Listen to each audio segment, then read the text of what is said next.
Minsan, sa sobrang toxic ng buhay, lalong-lalo na sa mundo ng politika, minsan kailangan mo rin magpahinga eh.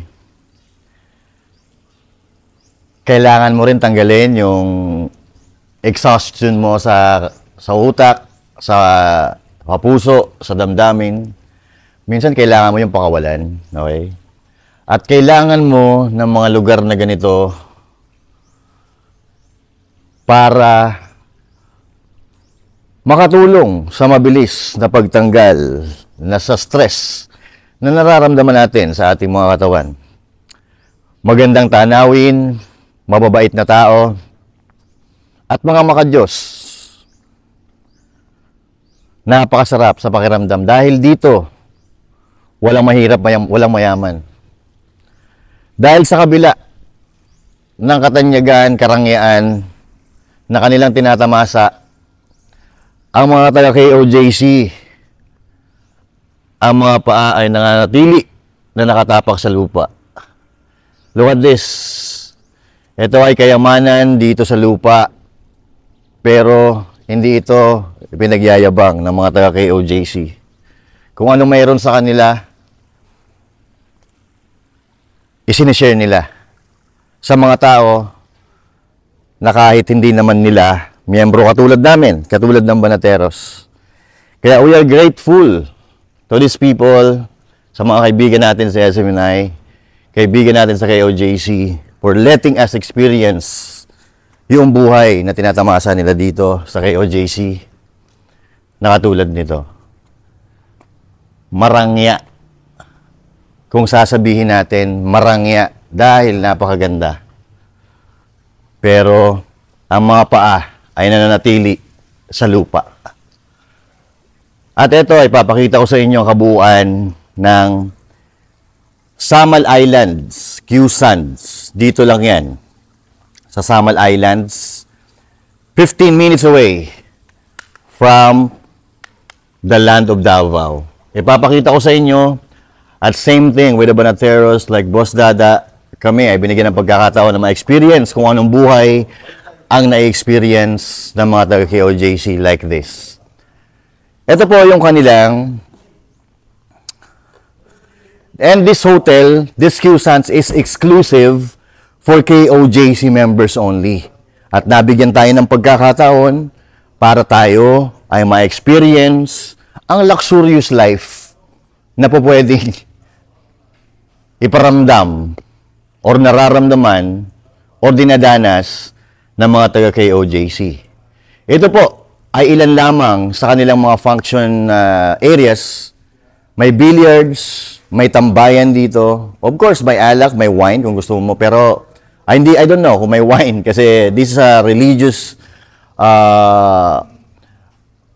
group. Kaya hindi natin alam kung mayroon silang wine dyan o wala. At ito yung mga lamesa nila na napakagagara. And then the swimming pool here. And of course, ladies and gentlemen, this is the pool. Napakalinis, may kiddie pool, may pangmatanda, may dalawang kiddie pool dito na animoy nang aakit na tayo ay lumusong na sa tubig. Pero, pupuntahan muna natin dito yung tinatawag nilang view deck. Dito mga kapatid, eto po yun. Ito ay karugtong pa rin ng Q-Sands. At kung makikita nyo mga kababayan, katulad lang sinasabi ko kanina, ng mga taga-KOJC kahit mga sikat na ay nakatapak pa rin ang paa sa lupa. Like, look at that. MJ Mondial, naglalaba ng sarili niyang damit. Yan. Damit lang naman niya, nilalaban niya. Pero tingnan nyo ha, personality yan sa telebisyon. At member ng KOJC, ganyan sila dito, ka-low profile. Alright? Ayun. Ito po, mayroon po tayo ditong salted pool. At ito yung ano nila. Hindi natin ipapakita yung ibang mga tao na nandito na nagtatrabaho. Kasi may istorbo sila. Dito lang tayo. Mag-ikot lang tayo dito. Natutulog sila eh. Ayun. May pirata po na nakapasok dito. Ayan o. Nanguhuli ng isda. Ay kuya, marami ka na nahuli? Wala pa? Mahina si kuya umuli. Oh, eto po, dito po pwede maligo. May bridge po dito kung gusto mong ikutin itong parang boulevard, meron po dito. Ayan, makikita nyo. Diyan po tayo maliligo mamaya, mamayang hapon.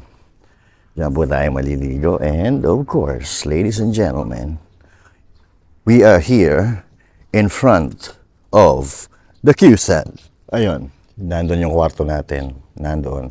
1, 2, 3. Yung pangatlo. Ay, di. Pang-apat pala yung kwarto natin. Sorry. Pang-apat yung kwarto natin. Nandun si Boss Dada. And ito, yan, yung pool, no? Yan po yung pool na pinuntahan natin. Napakataas po na foundation yan. And kung gusto mo maligo dito, natatakot ka sa alon, merong paliguan dito. Safe na safe. At pagka medyo high tide, mataas po yan. Umaabot yan hanggang doon. So, pwede ka magtalon-talon dito. Okay, mamaya, maliligo tayo dito. Okay, so now, akyatin uli natin mga kapatid. So eto, may quarters dito, may lutuan, may mga lutuan dito, kung makikita natin. Yun. Eto ay parang ano siya, parang villa, parang resort house, ganon. Ayan, makikita natin, dito po, yun. Okay, may CR and all that.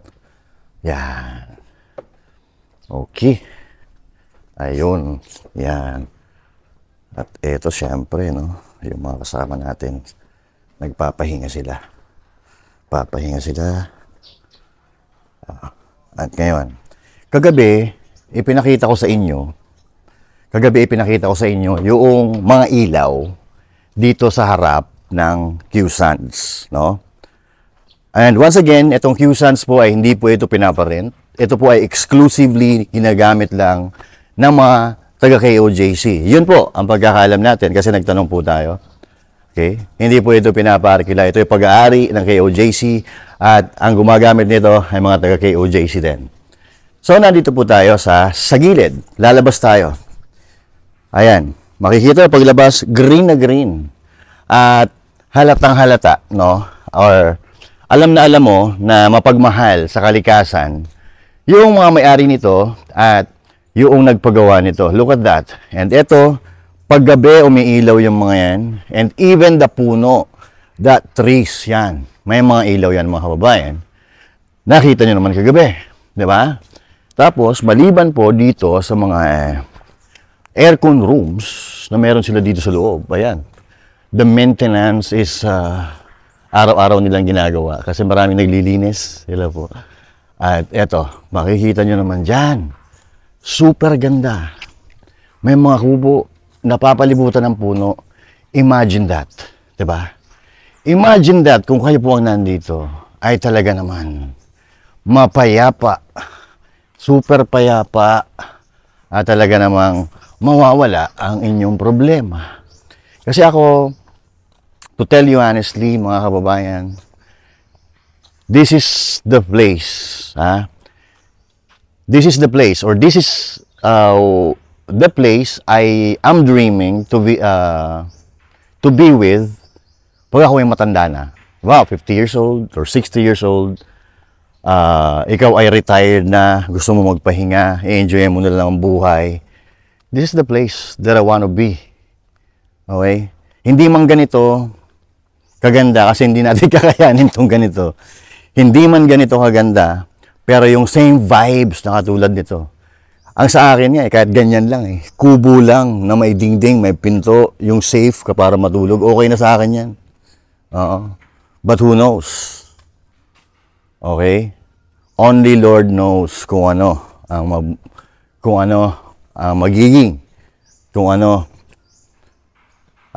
magiging buhay natin in the future, right? Kaya tayo, patuloy tayo na nananalig kasi katulad ng KOJC, sila ay nagsimula sa wala.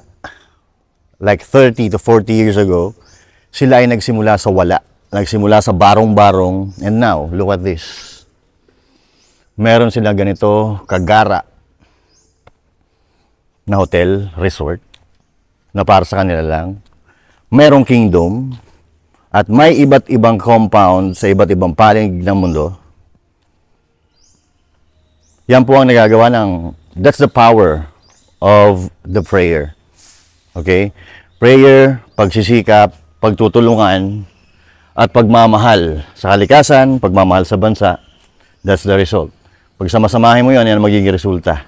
Kaya tayo, pipilitin natin na maging ganon ang ating advokasya, maging ganon ang ating pinaglalaban sa buhay, dahil katulad ng lagi nating naririnig, kapag nandun ka sa tama, hindi ka magkakamali. Nasa tama ka eh. Pag nasa tama, ay laging pinagpapala. So yan po muna dito sa video na to. Gusto ko lang i-share sa inyo kung ano po ang meron dito sa QSANS. Dito lang sa Samal. Alright? At pag may pagkakataon, iikutin po natin, etong buong, pati mga kwarto, ipapakita ko sa inyo eh. Baka marami kasi nag-ano dyan, baka nandito si Pastor. Wala dito si Pastor dahil iniikot namin. At hindi kami papayagan na mag-video dito kung may tinatago sila dito. Diba? Yan ang sasabihin ko sa inyo. I love you all. This is Master Jason. Thank you. Peace out. Maligayang araw at mapayapang tanghali sa inyong lahat mga kababayan. Goodbye.